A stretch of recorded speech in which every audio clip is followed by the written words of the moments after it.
Welcome to another exciting episode of the Million Dollar Peddlers. I'm Paper Guy. And I'm Mr. Magazine. And this is going to be an interesting episode, about time. I don't know where it's going to go. I know where I want to take it, but one of the things we do on this channel is we keep it real. We never talk about anything beforehand because that's just kind of entertaining to me. And you never know. A lot of times Mr. Magazine will make some point that I never thought of, whereas if we scripted it out before, we would miss that. So I'm going to read you something or other. This was actually somebody left this comment on a video that we had done. Okay. It all depends on your merchandise in the antique and collectible world. You make your money at the time you purchase an item for resale, but with the new influx of cell phone Google resellers, they're being shown asking prices, not selling prices, so they are dead in the water before even getting started, and for time spent, they'd be more money ahead to go get a part-time job at a convenience store. Are we talking about resellers or the people like selling me products? No, resellers. Resellers, The people that go the people that go to the sales Yeah. and do Google Lens on everything. Yeah, and so they're only seeing, and I don't know this, I don't do it, but they're only seeing an asking price. Right, which I didn't realize either. Yeah. So there's they a do, Da Vinci Code first edition, and and they take a picture of Da Vinci Code because they've never seen it they don't before know if somehow. it's not the first edition, but one pops up that's $85. They $200. think it's $85, Oh, right? That's not good. Yeah.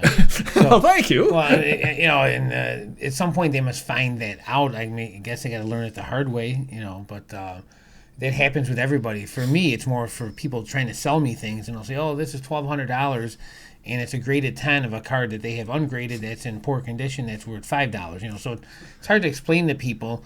And the only way to get them to believe me is that I just say I'm not interested. Or if you wanted $5 for it, I wouldn't give you $5. So if they thought it was $1,000. Obviously, I'd pay $5 for it if it really was worth it, but no. But yeah, I'm glad I'm not in that world of those Google Lens people because it seems to be a hit and miss, And it's only good for really newer stuff too, and that's where you take advantage of the older stuff because they don't have that luxury, But I don't think I really answered your question. But what do you think? Well, thank you for asking. I find with the stuff that I deal in, Google Lens is definitely hit or miss unless you have an exact match.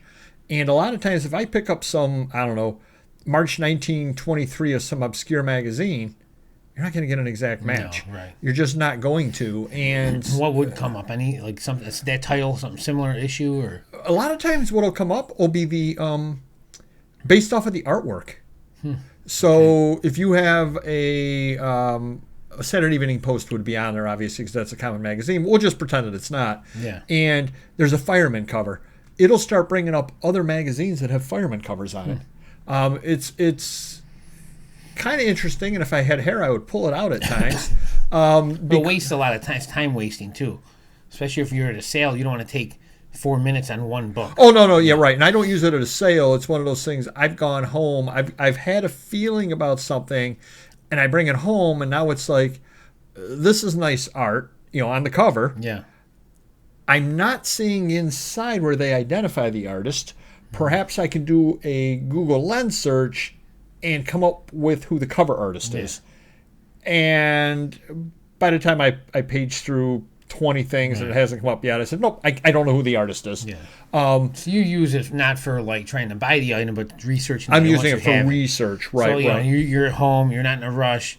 If it takes you 5 minutes, who cares? You know what I mean? And right. And if I'm able to identify who the artist is, well, then all of a sudden, then I think I've got a leg up on any competition. Right. On that as well. But it is a great tool when it works.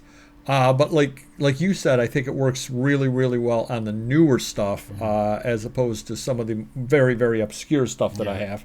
Now, there's a quick question on this too. There's no way to change any settings on the phone. That I don't know. To get it sold, just like on eBay, you can go to the settings and you just pull up all sold, which most people don't do. But that's what I would do because you're gonna base it off the selling price, not what some dreamer wants for it. Well, and even thinking about, I'll give you the perfect example. If you haven't seen the Bolo videos, you definitely need to watch them. I don't know if you remember the video we shot last week, but one of the items I sold was an 1890s business card from Buffalo, New York. Mm-hmm. A Google Lens is going to be absolutely worthless on something like that. Absolutely worthless. Don't waste your time. There's almost got to be like a certain year that you would start from, after World War II or after 1960, somewhere where you have a higher success rate than the older obscure stuff. Or one of those things where you pick something or other up, or you're standing there, you're like, I don't even know what this is. Mm-hmm. And you attempt to do a Google Lens and you go, oh, that's a crutch that they would have used in the late 1800s. Oh, I didn't know that was a crutch. Mm-hmm. Something other like that too. Because sometimes, you get into some of that primitive stuff and you're looking at it and you're like, I don't know what this is. It could be this, it could be that, it could be this, it could be that. And you have no idea. At least to kind of maybe walk you along the path a little bit. But that, I think, is more for identification purposes as opposed to price as far as things go. Right. But no, it's kind of it is interesting, and it is an interesting tool. But again, I hadn't realized until this comment was left that it was bringing up the asking prices. I guess if I thought about it, I guess I would know that. Mm-hmm. And you have to base it on, okay, says it's $8. I can pay $1 for it and sell it for $3. You have to kind of reverse it, So. Right. And I think where it hurts you is when the asking price is $125 and the person at sale wants $75. Yeah. The seller on Amazon only has only one listing that item. They put some crazy price, and it's really not worth that. Well, and it's funny you say that because I'm sure it's still listed. That happened to me 20 years ago, I'm going to say. It was some very obscure poetry book that I had picked up, and there was only one listed. Mm-hmm. And I didn't at that point realize exactly how Amazon worked. And they wanted like $1,563.70. I'm like, wow, this is a great book. Yeah, what a steal. And I probably listed it like $100, and I'm sure it's probably still sitting there. Yeah. Although the other person probably price matched me and had $99.99, and theirs is probably still sitting there as well. Exactly. But now I know enough to take those with a grain of salt.